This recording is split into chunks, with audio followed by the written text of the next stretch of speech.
Hello friends, कैसे हो आप सब। मैं आशा करती हूँ आप सब ठीक होंगे। आज हम बात करेंगे हमारे कल वाले जो विषय हमने आधा छोड़ा था उसको हम कंप्लीट करेंगे। फ्रेंड्स, आज हम बात करेंगे हमारे हिंदी के वही सेम विषय पद परिचय। तो चलिए फ्रेंड्स, ज़्यादा समय खराब ना करते हुए हम शुरू करते हैं। आशा करती हूँ आप पूरी वीडियो देखोगे। शुरू करने से पहले मैं आपको कहना चाहूँगी कि प्लीज़ अगर आपने हमारा चैनल सब्सक्राइब नहीं किया है तो चैनल को सब्सक्राइब करें। वीडियो को लाइक करना ना भूलें। कमेंट करके ज़रूर बताना कैसी लगी और शेयर तो कर ही देना। कल हमने बात की थी हमारे सर्वनाम पद तक। आज हम बात करेंगे विशेषण पद के बारे में। तो चलिए शुरू करते हैं। संज्ञा सर्वनाम पदों की विशेषता बताने वाले पद विशेषण कहलाते हैं। कौन कहलाते हैं विशेषण? जो संज्ञा सर्वनाम पदों की विशेषता बताने वाले पद विशेषण कहलाते हैं। संज्ञा शब्दों की तरह कुछ तो मूलतः विशेषण शब्द ही होते हैं तथा कुछ अन्य वर्गों के शब्द प्रयोग के स्तर पर विशेषण का प्रकार्य करने के कारण विशेषणों के वर्ग में आ जाते हैं। उदाहरण के लिए गुणवाचक, परिमाणवाचक तथा संख्यावाचक विशेषण तो मूल विशेषण है, परंतु विशेषण का प्रकार्य करने वाले अन्य वर्गों के शब्द प्रकार्यात्मक विशेषण कहे जाते हैं। प्रकार्यमत विशेषण कहे जाते हैं। प्रकार्यमत विशेषण 3 प्रकार के होते हैं। कितने प्रकार के होते हैं? 3 प्रकार के। सार्वनामिक विशेषण, नामिक विशेषण, क्रियात्मक विशेषण। अब हम बात करेंगे हमारे पहले यानी कि सार्वनामिक विशेषण के बारे में। सार्वनामिक विशेषण मूलतः जो सर्वनाम शब्द विशेषण या प्रकार्य करते हैं वे सार्वनामिक विशेषण कहे जाते हैं। जैसे आपका बेटा कहाँ गया, आपका। उसके पैर में क्या हुआ, उसके। क्या है ये? सार्वनामिक विशेषण। अब सेकंड है हमारा नामिक विशेषण। जिस तरह से सर्वनाम शब्द विशेषण का प्रकार्य करते हैं तो सार्वनामिक विशेषण कहे जाते हैं, उसी तरह संख्या या नाम शब्द भी विशेषण का कार्य करने के कारण नामिक विशेषण कहे जाते हैं। जैसे मोहन का बेटा कहाँ गया, मोहन इसमें क्या है? नामिक विशेषण है। मीरा के पैर में क्या हुआ, मीरा। मीरा क्या है? नामिक विशेषण। थर्ड है हमारा क्रियात्मक विशेषण। जब क्रिया शब्द विशेषण का प्रकार्य करते हैं तो उन्हें क्रियात्मक विशेषण कहा जाता है। क्रियात्मक विशेषण को हम इंग्लिश में क्या बोलते हैं? Verbal adjectives. संज्ञा सर्वनामों की ही तरह क्रिया शब्द भी संज्ञाओं की विशेषता बताने का प्रकार्य कर सकते हैं। जैसे चलती ट्रेन में मत चढ़ो। चलती क्या है? क्रियात्मक विशेषण। उगते सूरज को सब प्रणाम करते हैं। उगते या यहाँ क्या है? उगते क्रियात्मक विशेषण। भागते भूत की लंगोटी जो मिल जाए सो अच्छा है। भागते यहाँ क्या है? क्रियात्मक विशेषण। विशेषणों के वर्गीकरण को निम्न आरेख में समझिए। विशेषण: मूल विशेषण, प्रकार्यात्मक विशेषण। मूल विशेषण में है गुणवाचक, परिमाणवाचक, संख्यावाचक। परिमाणवाचक के है निश्चित परिमाणवाचक, अनिश्चित परिमाणवाचक। संख्यावाचक में है निश्चित संख्यावाचक और अनिश्चित संख्यावाचक। प्रकार्यात्मक विशेषण में है सार्वनामिक, नामिक और क्रियात्मक। विशेषण पदों का परिचय देते समय ध्यान रखने योग्य बातें।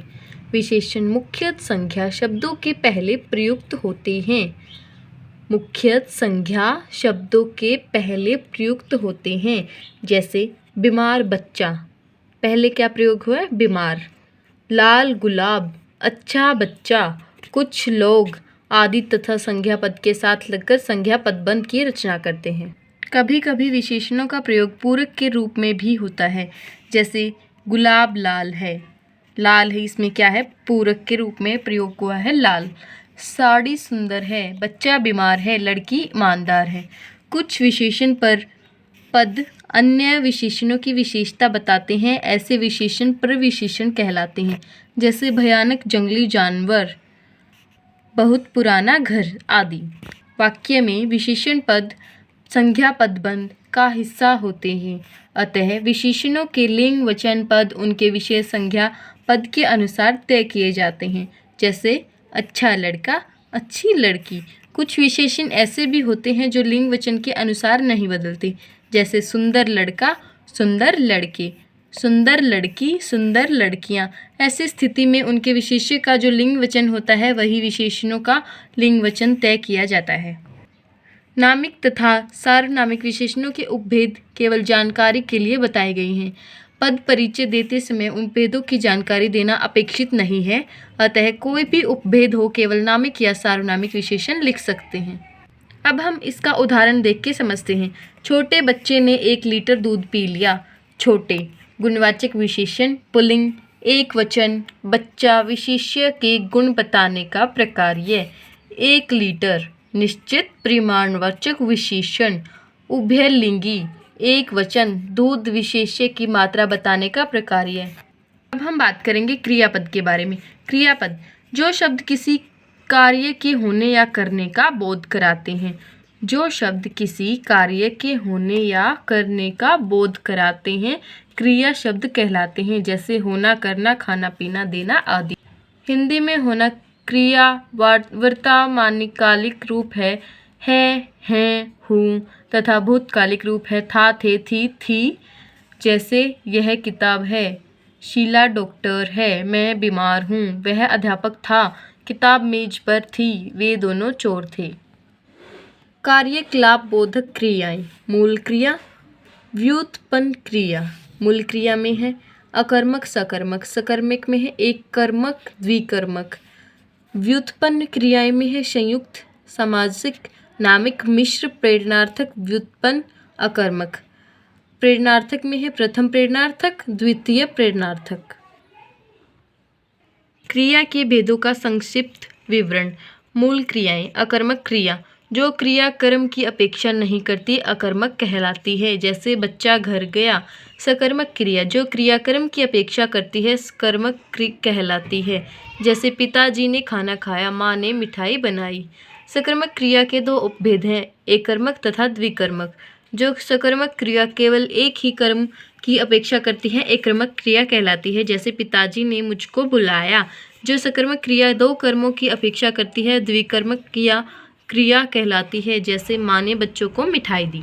व्युत्पन्न क्रियाएं जो क्रियाएं मूल क्रियाओं तथा अन्य क्रियाओं या अन्य वर्ग के शब्दों के साथ मिलकर व्युत्पन्न की जाती हैं व्युत्पन्न क्रियाएं कहलाती हैं। इनके भेद इस प्रकार हैं। संयुक्त क्रिया ये 2 मूल क्रियाओं के संयोग से बनती है। संयुक्त क्रिया की पहली क्रिया ही क्रियापद के मुख्य अर्थ को बताती है, अतः इसे मुख्य क्रिया कहते हैं, जबकि संयुक्त क्रिया का दूसरी क्रिया अपना अर्थ जोड़ देती है तथा मुख्य क्रिया के अर्थ में रंग भरने का काम करती है, और एक ही मुख्य क्रिया से बना संयुक्त क्रियाओं के अर्थ में अंतर ला देती है। इसकी दूसरी क्रिया को रंजक क्रिया कहते हैं, जैसे लड़की चल दी, लड़की चल निकली, लड़की चल पड़ी।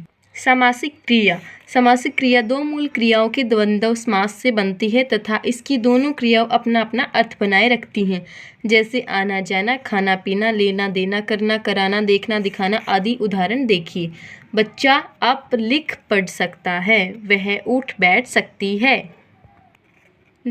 नामिक क्रिया नाम अर्थात संज्ञा सर्वनाम विशेषण में प्रत्यय जोड़कर बनाई गई क्रिया नामिक क्रिया कहलाती है, जैसे झुठलना, तड़पाना आदि। तुमने मेरी बात क्यों झुठलाई, उसे मत तड़पाओ। मिश्र क्रिया संज्ञा सर्वनाम विशेषण क्रिया विशेषण में क्रियापद जोड़कर बनाई गई क्रिया मिश्र क्रिया कहलाती हैं, जैसे प्यास लगना, भूख लगना आदि। मुझे बहुत भूख लग रही है, वह बच्चों से बहुत प्यार करती है। प्रेरणार्थक क्रिया वह क्रिया है जो एक संज्ञा द्वारा दूसरी संज्ञा को प्रेरित किए जाने से संचालित होती है। प्रथम प्रेरणार्थक क्रिया तथा द्वितीय प्रेरणार्थक। प्रथम प्रेरणार्थक चलाना, उठाना, खिलाना, दिखाना आदि। द्वितीय प्रेरणार्थक चलवाना, उठवाना, खिलवाना, दिखवाना आदि।